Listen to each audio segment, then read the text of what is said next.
wars really drain. You cannot fight these kind of wars and expect to have wealth back here at home. Wars have to stop. Only defensive wars, that is the only thing proper. That's what the Constitution says. You can't start wars. So, striving for peace and then bringing about the reforms necessary for the economic system to change, this is where the prosperity comes from. But then we have this other item about how we get along with each other. And we haven't done a real good job. So over the years, the many years, we have picked out certain groups in our society and they have been punished. They have been unfairly treated. And to some degree that still exists. And I complain about how the drug laws are enforced. You know, if you're poor and a minority, you're more likely to be punished than if you're rich and you're white. That's just the facts of life.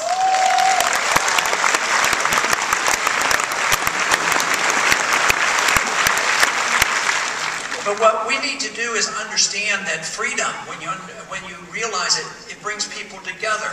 Some people defend economic freedom and say, yes, we need good economic freedoms and marketplaces and low taxes and you know, capitalism, and they do pretty well on that. But then they drift over and they go into the special interests. They want to use redistribution, so they're really not all that great all the time on the free market. Then there's another group saying, well, what we want to do is protect personal liberty, but not economic liberty. But if you understand what liberty is all about, that it's individual, we get it from our Creator in a natural way, and our rights are natural to us, that it's the freedom that we want. It's not the decision on how we're going to use this freedom, because each and every one of us might use it differently. So we shouldn't tell other people how they're going to use their freedom, but you say, well, they might waste their money. Well, that should be their problem. You know, they waste their money.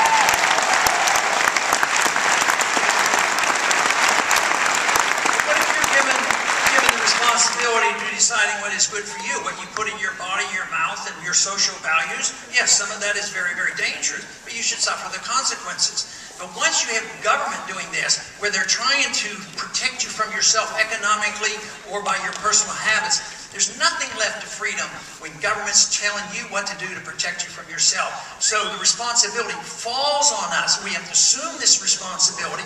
That doesn't mean we don't care. We don't endorse the way people use their freedom. If they use it, if they follow a religion we don't like, that doesn't mean you have to endorse it. We don't endorse it. So if people have a lifestyle you don't like, you just say, well, you know, that's their business, and you write it on. But you don't have to be judgmental. And this to me is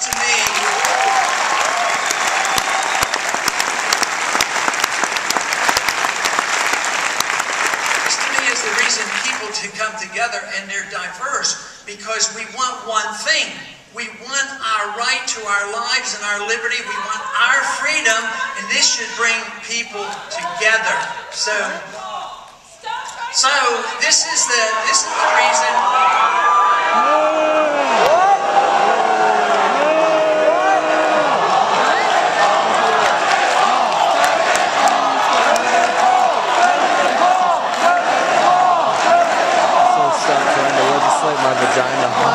Stop trying to legislate my vagina. No. Yeah, it does. And this is the wonderful part about liberty, is bringing people together. We knew and understood this for a long time.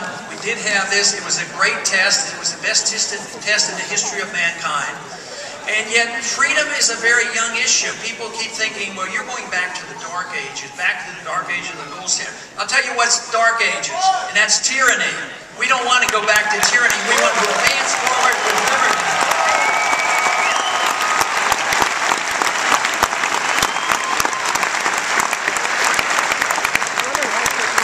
So this is the reason that we have this wonderful opportunity. Yes, it's tough times. We have tough economic times. We're in perpetual war. We have this inevitable debt crisis that's bearing down. But the solution's out there. And it's not like we have to invent something new. It's not like it's brand new. It's not my idea. I try my best to bring this together. I don't want to go back to any dark age. I want to pick up the pieces we were and improve on it. Improve on the gold standard. Improve on how we bring people together. Improve on the understanding how free markets work and why it's important that we don't think wealth comes out of a printing press run by the Federal Reserve. A lot of these things are, rather logical, but we have to get that message out. People have to believe it's in their best interest to argue for a free society. So basically, we have an obligation to ourselves. to read and understand and to be able to defend these positions. Because I am sincere. I do think governments are a reflection of the people. And right now, the people are changing, and that's where the encouragement is. So I come here with a positive note of saying that there's every reason in the world to believe the world is changing for the better, even though we face great dangers, and we have to do something about it, and we can win if we can galvanize people and understand this is an intellectual revolution. This is truly a revolution that's going on.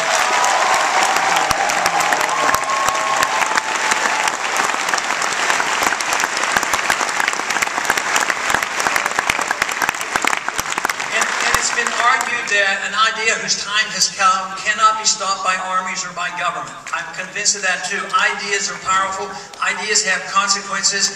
Good and correct ideas have good and correct consequences. Bad ideas have bad consequences. Let's argue the case for good ideas and the principles of liberty, and we can work our way out of this and restore the greatness of America.